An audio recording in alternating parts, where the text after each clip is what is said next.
आज केवल किसान ही नहीं परेशान, देश का करोड़ों करोड़ों नौजवान बेरोजगारी का दर्द झेल रहा है। सरकार जब से सत्ता में आई है, नौजवानों की सरकारी नौकरियां गायब हो गई। यदा कदा भूले बिसरे कभी कोई नौकरी की विज्ञापन आई भी तो भ्रष्टाचार की बलूदी चढ़ गई। आज तक वो जांच पूरा हुआ नहीं। रही बात महंगाई, आम जनता की कमर टूट रही।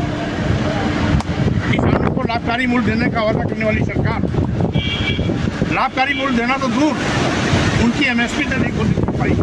अलबत्ते जब एमएसपी किसानों ने मांग की तो उन पर लाठियाँ बरसाई गई, ड्रोन द्वारा हमले किए गए, रबर बुलेट दागी गई, दुश्मनी जैसा व्यवहार किया गया।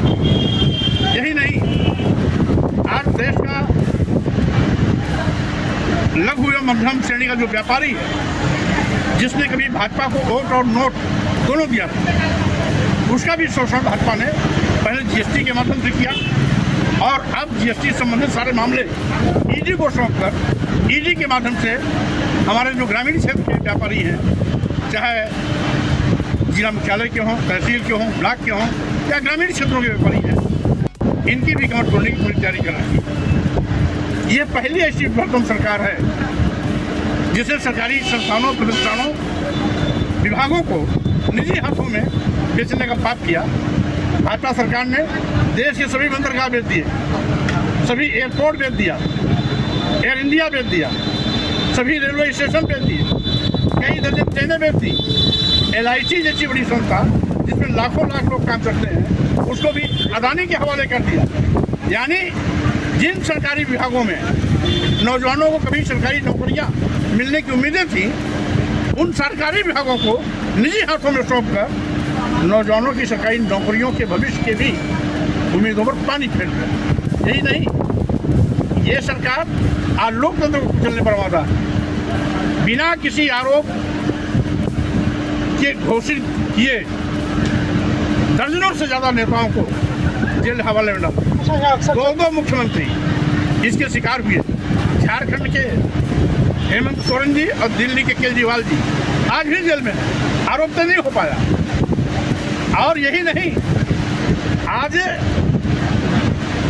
संविधान की कसम खाने वाले प्रधानमंत्री अनुसूचित जाति, अनुसूचित जनजाति, पिछड़ों का आरक्षण शून्य, निष्प्रभावी और खत्म करने का पाप कर रहे हैं। आज देश खतरे में है क्योंकि देश को बेचने की तैयारी कर रहे हैं।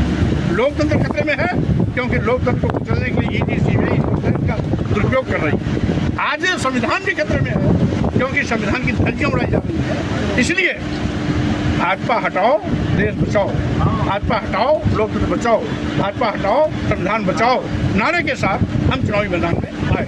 देखिए, यहाँ जैसे कुशीनगर हम लोग रहने वाले हैं, कुशीनगर में चर्चा हो रही है कि मौर्य जी इस दल से आ रहे हैं, मौर्य जी उस दल से आ रहे हैं, तो आज क्लियर कर दीजिए ना किस दल से आ रहे हैं। मौर्य जी कुशीनगर की जनता के चाहत के बलबूते आ रहे हैं। हम किसी भी दल से आएंगे, यहाँ तक कि व्यक्तिगत भी खड़े होंगे तो कुशीनगर की जनता का सम्मान मुझे हमेशा मिला है, प्यार मिला है, आगे मिलेगा। और रही बात राष्ट्रीय सोशलिस्ट समाज पार्टी के प्रत्याशी के रूप में मैं यहाँ पर चुनाव लड़ने जा रहा हूँ। यद्यपि मैंने इंडिया अलायंस को शुरुआती दौर से आज तक सपोर्ट किया है कि इंडिया अलायंस के प्रत्याशियों को जिताइए, लेकिन मैंने देखा इंडिया अलायंस की जो पार्टियाँ हैं, कहीं कहीं ऐसा प्रत्याशी कमजोर उतार दिए हैं जैसे लगता है भाजपा को वॉकओवर दे रहे हैं।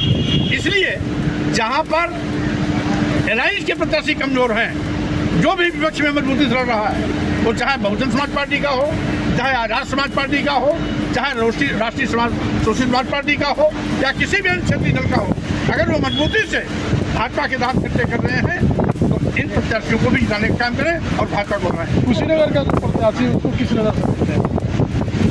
कुशीनगर के लोग तो उसको जानते भी नहीं। और रही बात, हमारे कुशीनगर में भी बहुत बड़े पैमाने पर सरकारों की संख्या थी।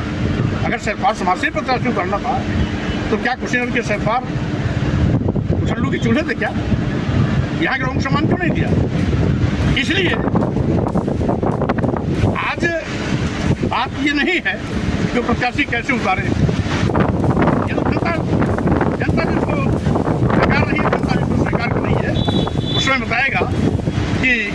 कौन जनता का प्रिय है और कौन जनता का अप्रिय है।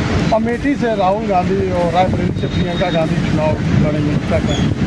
नहीं, स्वाभाविक रूप से, क्योंकि राहुल जी आज ईमानदारी से मजबूत विपक्ष की भूमिका में नेतृत्व कर रहे हैं,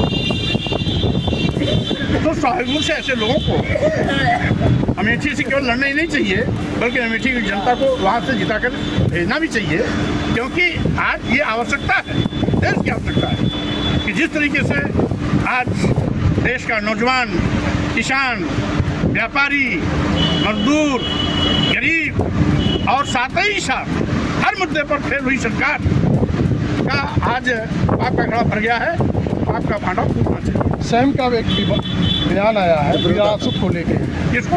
विरासत को लेके कि सैम तिग्रोदा वाला कि जो है अगर सरकार बनती है या कांग्रेस, जैसे कि अमेरिका में रहता है कि जो पूंजीवादी होंगे अगर उनका वो नहीं रहते हैं, मर जाते हैं, तो 55% सरकार को हो जाएगा, 45% उस परिवार को होगा। ऐसा है, मोदी जी बोलने का कोई अधिकार ही नहीं है। मोदी जी की गारंटी तो फेल हो चुकी है कुशीनगर में। यही मोदी जी हैं 2014 में आए थे तो कोरोना की चीनी मिल को चलाने का वादा करके गए थे। 10 साल पूरे हो गए, कोरोना की मिल चली नहीं, कोई भी नई मिल कोरोना जनपद कुशीनगर में लगी नहीं। यही नहीं, इनकी गारंटी फेल हो गई। इन्होंने कहा था एयरपोर्ट का उद्घाटन करते वक्त कि जल्दी ही यहाँ पर रोज जहाज का आना जाना शुरू हो जाएगा। आज तक कोई जहाज आई गई है ही नहीं, तो मोदी की गारंटी तो फेल हो चुकी। तो जो मोदी जी बोल रहे हैं उसका कोई माने नहीं।